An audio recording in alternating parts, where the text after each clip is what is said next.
Audio Textos GEA presenta Eleonora, por Edgar Allan Poe.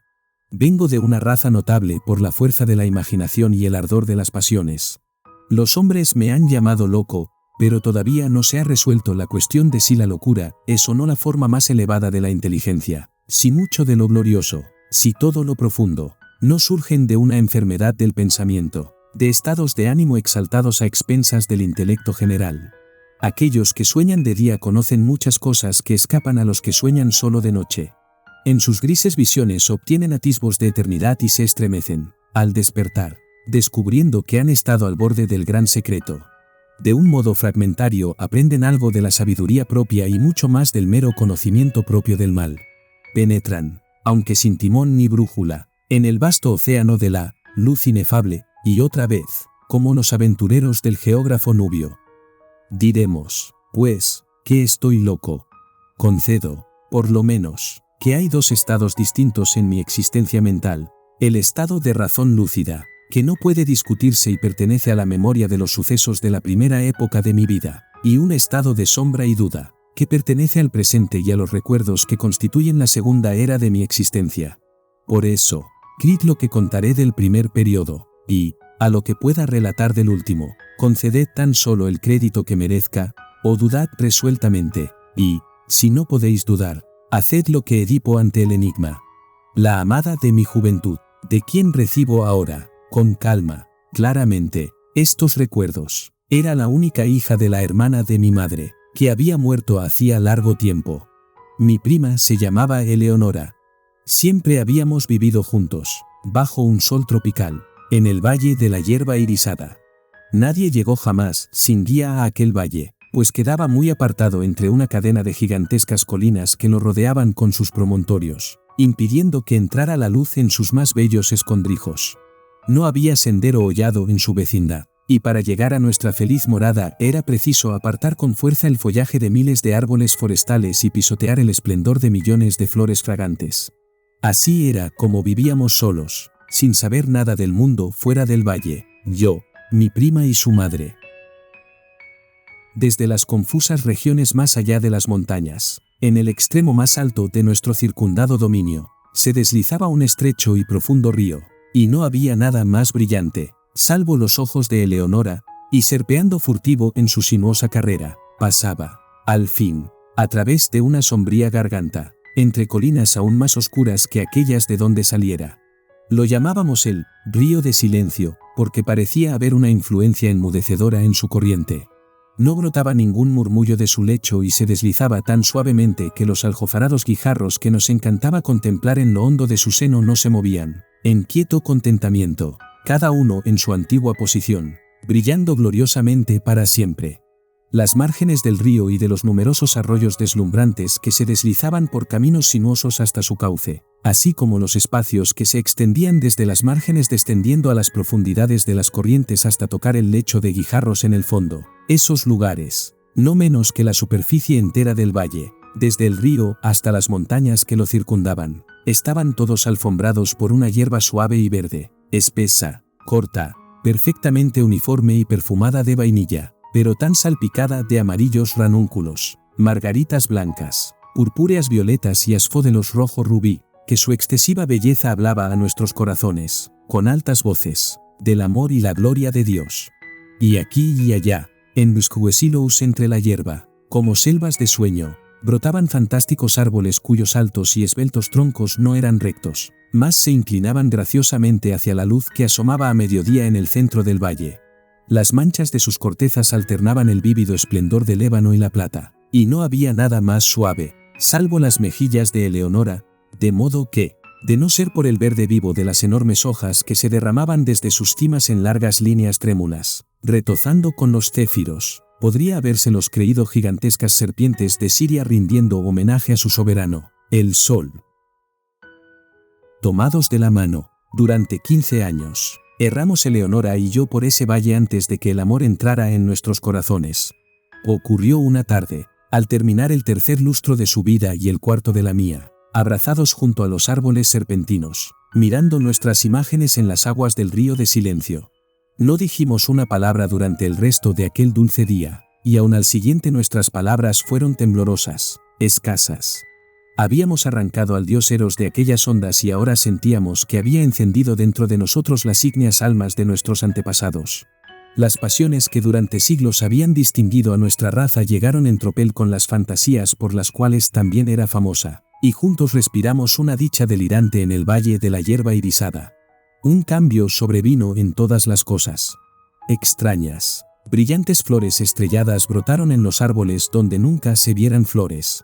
Los matices de la alfombra verde se ahondaron, y mientras una por una desaparecían las blancas margaritas, brotaban, en su lugar, de A10, los asfódelos rojo rubí. Y la vida surgía en nuestros senderos, pues altos flamencos hasta entonces nunca vistos, y todos los pájaros gaús, resplandecientes, desplegaron su plumaje escarlata ante nosotros. Peces de oro y plata frecuentaron el río, de cuyo seno brotaba, poco a poco, un murmullo que culminó al fin en una arrulladora melodía más divina que la del arpa eólica, y no había nada más dulce, salvo la voz de Eleonora.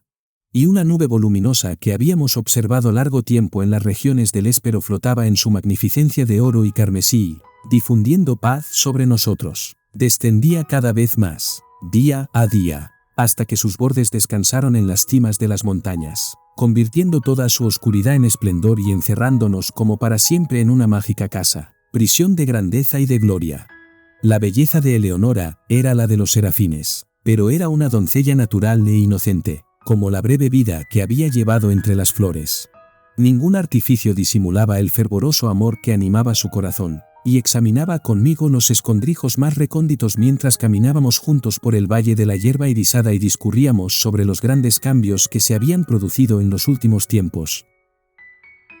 Por fin, habiendo hablado un día, entre lágrimas, del último y triste camino que debe sufrir el hombre, en adelante se demoró Eleonora en este único tema doloroso, vinculándolo con todas nuestras conversaciones. Así como en los cantos del bardo de Chiraz las mismas imágenes se encuentran una y otra vez en cada grandiosa variación de la frase. Vio el dedo de la muerte posado en su pecho, y supo que, como la efímera, había sido creada perfecta en su hermosura solo para morir, pero, para ella, los terrenos de tumba se reducían a una consideración que me reveló una tarde, a la hora del crepúsculo, a orillas del río de silencio. Le dolía pensar que, una vez sepulta en el valle de la hierba irisada, yo abandonaría para siempre aquellos felices lugares, transfiriendo el amor entonces tan apasionadamente suyo a otra doncella del mundo exterior y cotidiano. Y entonces, allí, me arrojé precipitadamente a los pies de Eleonora y juré, ante ella y ante el cielo, que nunca me uniría en matrimonio con ninguna hija de la tierra, que en modo alguno me mostraría desleal a su querida memoria, o a la memoria del abnegado cariño cuya bendición había yo recibido. Y apelé al poderoso amo del universo como testigo de la piadosa solemnidad de mi juramento. Y la maldición de él o de ella, santa en el Elíseo, que invoqué si traicionaba aquella promesa, implicaba un castigo tan horrendo que no puedo mentarlo. Y los brillantes ojos de Eleonora brillaron aún más al oír mis palabras, y suspiró como si le hubieran quitado del pecho una carga mortal, y tembló y lloró amargamente. Pero aceptó el juramento, pues, ¿qué era sino una niña? Y el juramento la alivió en su lecho de muerte. Y me dijo, pocos días después, en tranquila agonía, que, en pago de lo que yo había hecho para confortación de su alma, velaría por mí en espíritu después de su partida y, si le era permitido, volvería en forma visible durante la vigilia nocturna, pero, si ello estaba fuera del poder de las almas en el paraíso, por lo menos me daría frecuentes indicios de su presencia, suspirando sobre mí en los vientos vesperales, o colmando el aire que yo respirara con el perfume de los incensarios angélicos. Y con estas palabras en sus labios, sucumbió su inocente vida, poniendo fin a la primera época de la mía. Hasta aquí he hablado con exactitud. Pero cuando cruzo la barrera que en la senda del tiempo formó la muerte de mi amada y comienzo con la segunda era de mi existencia, siento que una sombra se espesa en mi cerebro y duda de la perfecta cordura de mi relato. Mas dejadme seguir. Los años se arrastraban lentos y yo continuaba viviendo en el valle de la hierba irisada, pero un segundo cambio había sobrevenido en todas las cosas. Las flores estrelladas desaparecieron de los troncos de los árboles y no brotaron más. Los matices de la alfombra verde se desvanecieron, y uno por uno fueron marchitándose los asfódelos rojo rubí, y en lugar de ellos brotaron de a 10 oscuras violetas como ojos, que se retorcían desasosegadas y estaban siempre llenas de rocío. Y la vida se retiraba de nuestros senderos, pues el alto flamenco ya no desplegaba su plumaje escarlata ante nosotros, mas voló tristemente del valle a las colinas, con todos los gaus pájaros brillantes que habían llegado en su compañía. Y los peces de oro y plata nadaron a través de la garganta hasta el confín más hondo de su dominio y nunca más adornaron el dulce río. Y la arrulladora melodía, más suave que el arpa eólica y más divina que todo, salvo la voz de Eleonora, fue muriendo poco a poco, en murmullos cada vez más sordos, hasta que la corriente tornó, al fin, a toda la solemnidad de su silencio originario.